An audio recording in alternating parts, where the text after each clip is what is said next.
All right, welcome everyone to a very special Amiah Sunday. I am your host. So that day, I'm going to restrict the proper nouns. Proper nouns will be restricted.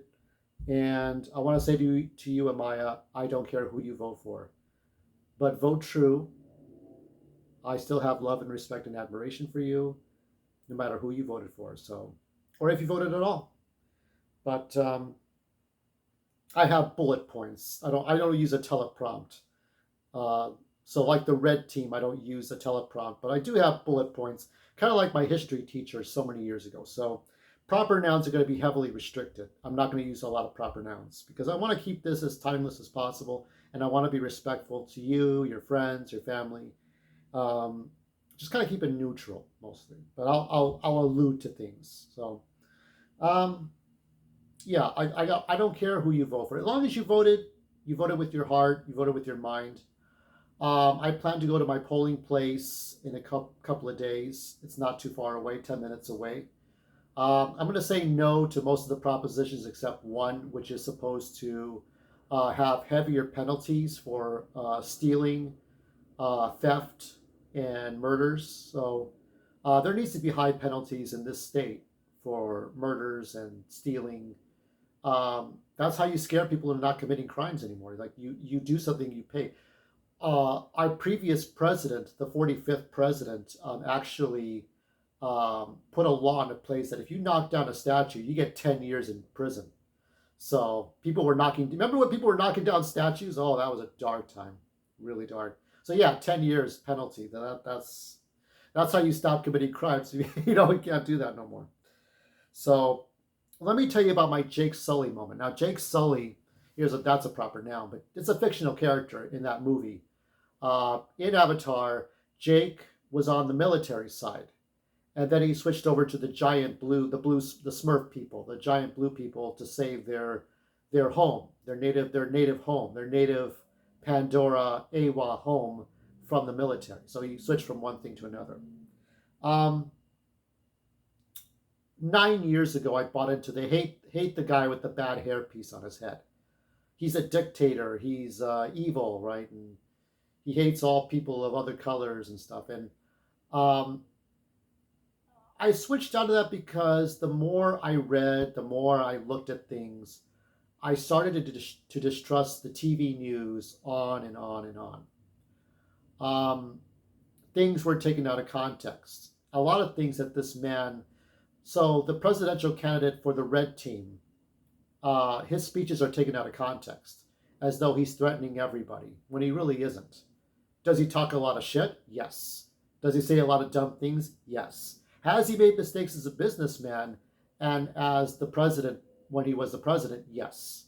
Um, he had to fire a lot of people. He made some mistakes overseas. There were some dark deeds with that one country that killed that. Remember that one reporter that would walk into the building and then somebody put a fake disguise on and walked out? There were some particular things he did wrong, I felt. But that was just an objective perspective. And so that's my personal feeling. It may not reflect anyone else. Um, so 9 years, I went from, the 5 stages of grief: denial, anger, fear, bargaining, and acceptance. And I still remember that Simpsons episode, Mr. Lisa Goes to Washington. I started thinking about that blue team more and more and more. I started thinking, anytime, so from 2015, 2016, whenever I saw the guy for the red team, the president, be on TV, I was like, no, I don't want to hear, he's racist. I don't want to hear this guy. And then I started looking closely at things, because I have what's called the YouTubes and the YouTube, people on Twitter, the cancel cultures. It started with that Ghostbusters movie. Then we got to Star Wars, and from Star Wars so from Disney and Ghostbusters, right? Columbia, then Sony, then we went on to other movies. So the movies were taking political sides. The movies were deeply affected. Television shows are deeply affected. Then people just started talking and talking and talking. When we got to 2020, the lockdowns. Now, as a comedian once said, and I follow this comedian on YouTube, it doesn't, what does it matter who's president or not, or who's vice president, who's speaker of the house, or who's governor? You wake up tomorrow morning, you can still put your shoes on and you can walk outside. You have the freedom of this country to do whatever you want to do, so long as it's legal, and you can do it. We are, we're not communists, we're not Marxists. This isn't another country. This isn't like North Korea, dare I say North Korea, or a third world country where you have military terrorists who are religiously motivated. So we're fine. Like, why does it matter? But then 2020 happened. We had the lockdowns. You had to wear a mask for everything. We had to be wary of other people. We had to be cautious. We had to be, 6 feet apart. There were so many rules. There used to be supermarkets I used to go to in Little Tokyo. I no longer go to them because the security guards were complete a-holes. And I went to that one supermarket in particular for years. Then they just started to just flip me off. I'm like, what is going on around here? So that happened. So I had a bit of hatred toward the people I thought were my friends, the people I thought I could trust. So things had changed. I was not able to go back to my volunteering. I had applied for work as a librarian, as a library aide at the library I would volunteer at. They rejected my application at prejudice. No interview. It's not like, if you go to a job interview, or if you audition, I don't know how model auditions work, but I interviewed for different jobs over the last 20 years, and I lost my way. Even with a bachelor's degree, an associate of arts degree, and high school diploma, I still lost my way. Having an abusive relationship with my father, the system, the college, the Cal State University system being flawed and not caring about their students when they graduate. The working system, the companies being flawed, the company system. A lot of systems were flawed during the W era and the Obama era. A lot of things were flawed. And as a result, I had been lost for 20 years, trying to find my way personally, having hemophilia, having a bleeding disorder. So a lot of things were going on, bargaining, acceptance, going, what's happening here? And I did not want my hate towards anybody that I've had for the last, I'm almost 50, so I'm an old fart, so I'm not going to lie to you. Anybody that has a problem with me, with my age, go to my pinned post on Instagram. But I did not want my hate to be the byproduct of what people tell me on the television. I did not want my hate to be because the people on the blue team with the television, with the nightly news, the world news tonight, the evening news, the news hours, the whatever networks on cable. I didn't want that to be a product of the puppeteering, the pulling the strings. I didn't want that. I wanted my hate to be genuine. If I'm going to hate somebody or really dislike somebody I don't even know and can never meet, I'm never going to meet any of these people that are so famous. I may never meet you. But I don't want that hate to be the byproduct of what someone else gaslights onto me.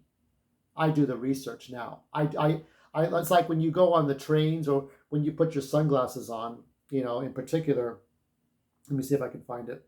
The latest picture of you, okay? When you wear the shades and you're going out and about in the town, whether you're at the airport or the train stations or wherever you go, right?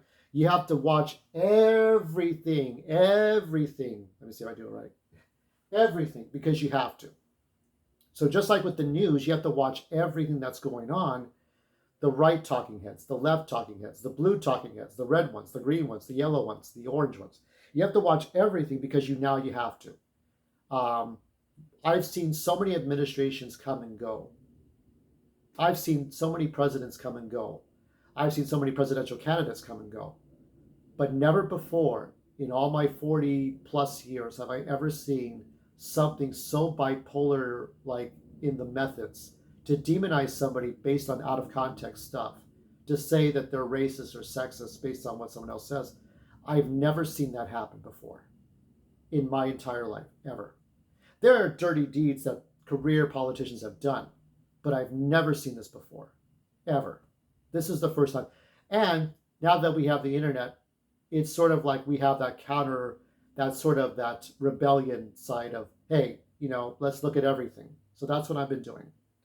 The first time the 45th president criticized anything was, first he criticized the 44th president's birth certificate, which there seems to be a genuine one from Hawaii.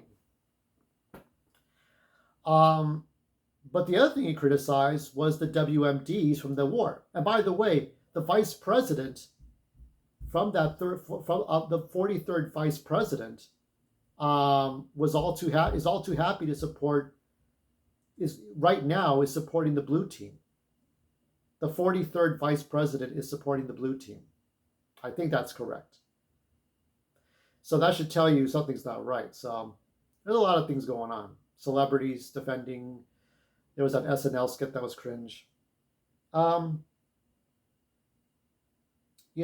from my perspective, I'm seeing that one-sided, like what's going on TV.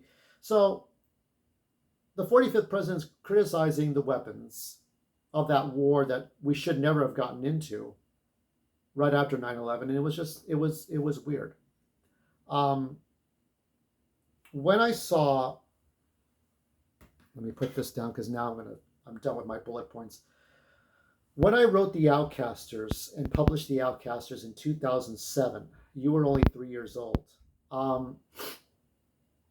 I wrote characters that, Drake was the leader, right? A leader of the East LA Council. Rye, his sidekick, was in charge of technology and future and science and technology.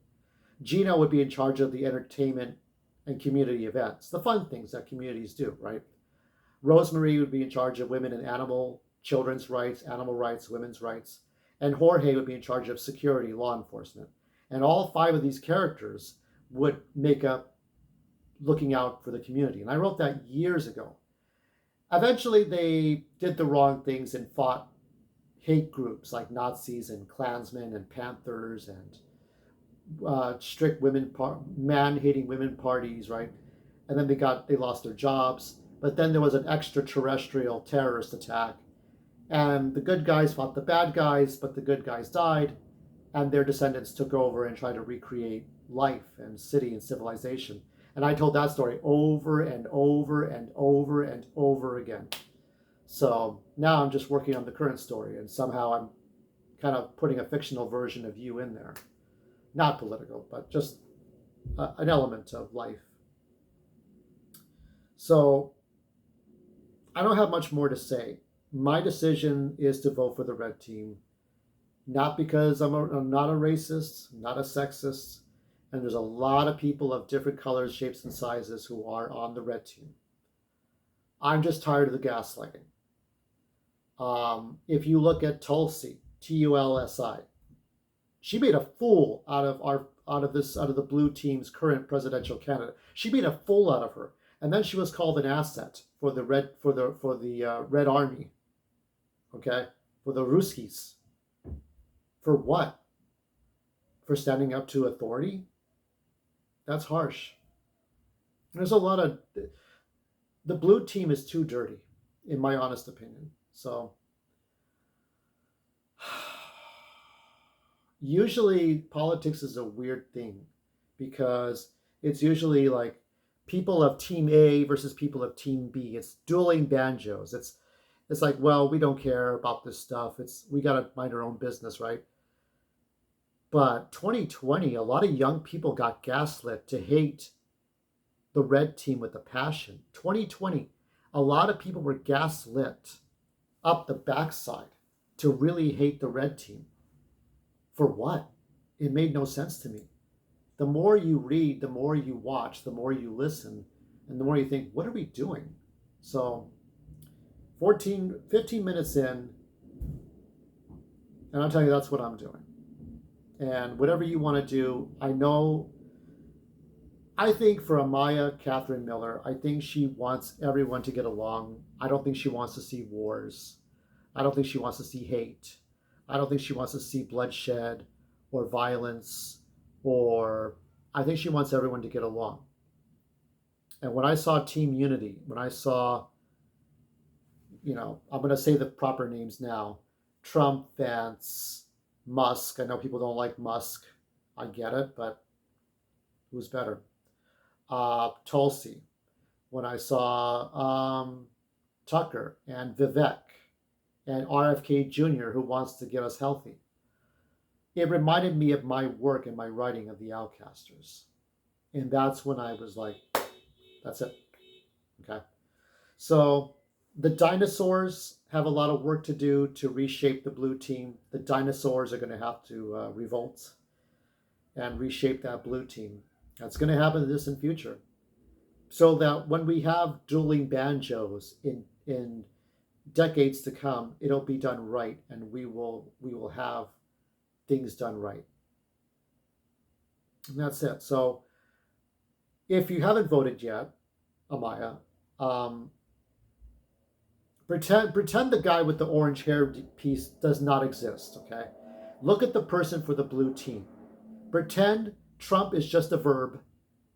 He trumped me, I trumped them. Pretend it's just a verb. Pretend the guy does not exist, and look just at the blue team and ask yourself, what are they doing? What can they do? And hopefully without a teleprompt. So that's it. That's all I got to say. Much love. And I'm still working on the life drawing for you, and I'll show you some results later on tonight.